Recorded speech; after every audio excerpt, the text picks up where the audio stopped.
Greetings everyone, I'm Mar. Once again, this is my opinion. Robert has been moved out and on his own for a couple episodes now, but other than the brief scene at the beginning of the episode where him and Amy broke up, we haven't had any extended time in his apartment. That is rectified with today's episode. Season 3, Episode 11, The Apartment. This episode, Ray feels that he's going to have to go visit Robert. Robert, haven't seen him in a little bit. He's still feeling down from him and Amy breaking up, so he decides to go. And when he gets in there, he notices there's something weird about this complex, this building that Robert is staying in. There are women everywhere. He sees one in the elevator. He has an awkward little conversation with her, little Michelle. Gets up to the level that Robert lives on, and he brings it up with Robert, and is like, yeah. And even through the other side of the door, he sees a handful of women walk by, and he tells them, this is a very nice place to live. And Ray is pretty jealous, even though, he's married, so it's not like he could do anything with all this knowledge other than... Ray even tells Robert, I've never been more jealous of you in my life, which that does cheer Robert up a little bit, and he even mentions that at the end of the episode when he's talking with Deborah, that that did help cheer him up a little bit, that he actually wasn't a funk, and that hearing that just made his day. Because of this, Ray starts going over to Robert's a lot more, hanging out with him, making it seem like he's there to help him get cheered up, help him set up the rest of the apartment, because it looks like he still doesn't have any plates or any cups. Deborah starts to suspect something, especially after Ray says, I just want what's best for him, which is a very odd thing to say, but it is keeping with Ray that sometimes he'll make little flubs like that. And Deborah does go over there eventually, but we're getting ahead of ourselves. Eventually, Frank and Marie go over there, and Frank gets, for the broads, Marie gets to clean. I don't know if Robert was serious when he said it. He said he hired Marie to clean. It could be that he invited her over, but I think he probably would at least try to pay her, but she'd probably say no. As she said in a previous episode, it's your son. You don't charge your son. But something like this, she might do it, but she might charge him minimally. They never mention it other than one gag thing. Deborah does eventually figure out why Ray's going over there, and in the most delectably hilarious way imaginable, when a couple of Robert's neighbors come over to get money for a party that they're having on their level, she comes in while they're in there talking with Ray, and then right afterwards, Robert walks out with the check. So it makes it look like, ladies of the evening, But of course, Deborah already knows that's not the case, because if that was the case, I think Robert probably would have been like, ooh. And of course, she knows Robert's a cop. He's not going to hire women like that.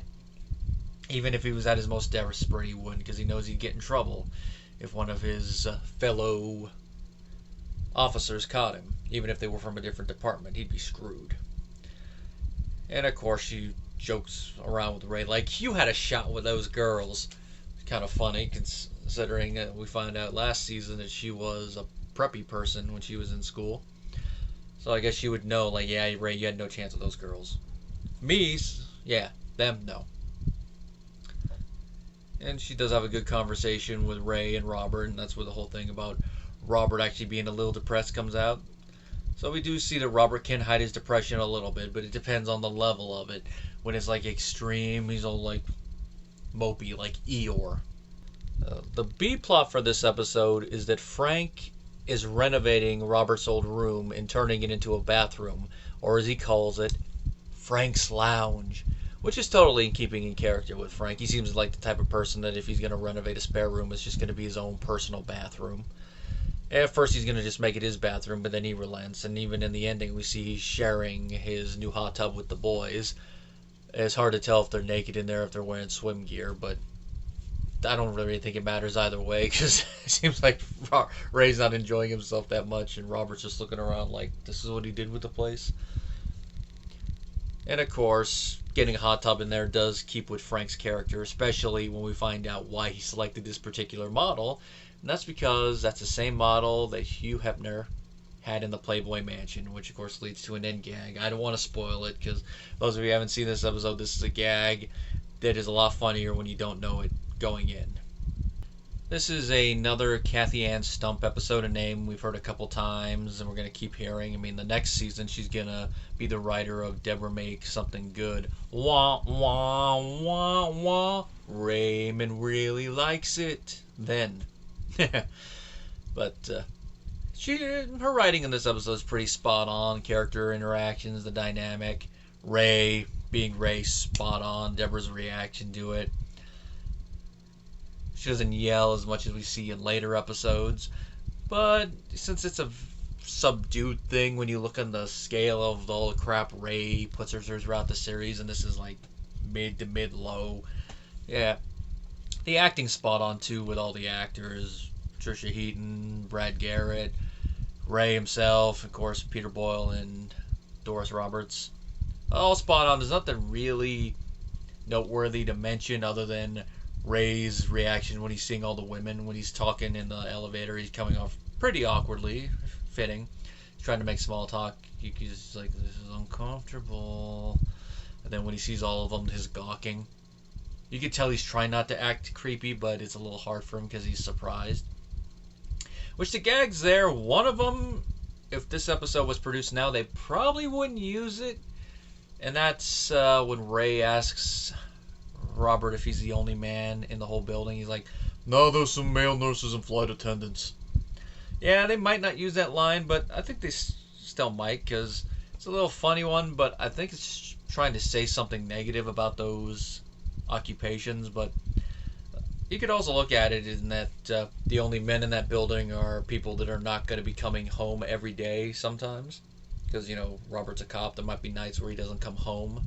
Depending on if he works a long shift or not, he might just work at the station. Of course, nurses, flight attendants, they might also have long nights.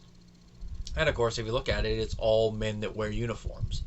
Which, other aside than the joke and what implications the writer is trying to go with, this kind of clashes with something we find out in a later Season 3 episode in the whole Bible study thing, but could be that he's mainly just talking about that level, just the people he's met so far, because it's an apartment building. Even if you just moved in, you're not going to meet everybody the day of.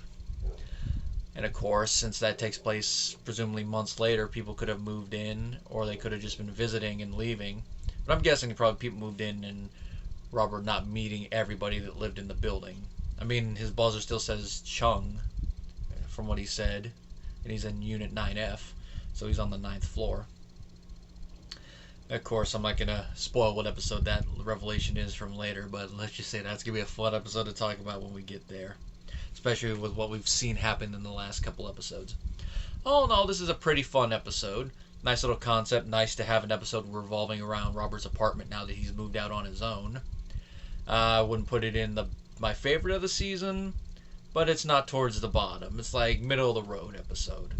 For a show that runs about 20 episodes per season, it's the type of episode that you would expect to be serviceable and the concept go. It's a fun episode. And as such, there's not really a lot more to say about it.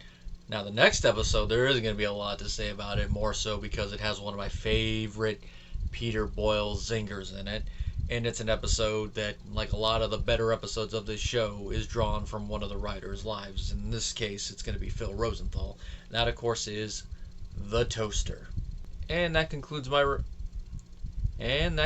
video. If you enjoyed, be sure to like and subscribe down below. Put any comments of any suggestions on how to improve things. If you want to support the channel or have a request for a future video, the Patreon and PayPal links are down below. Until next time, guys.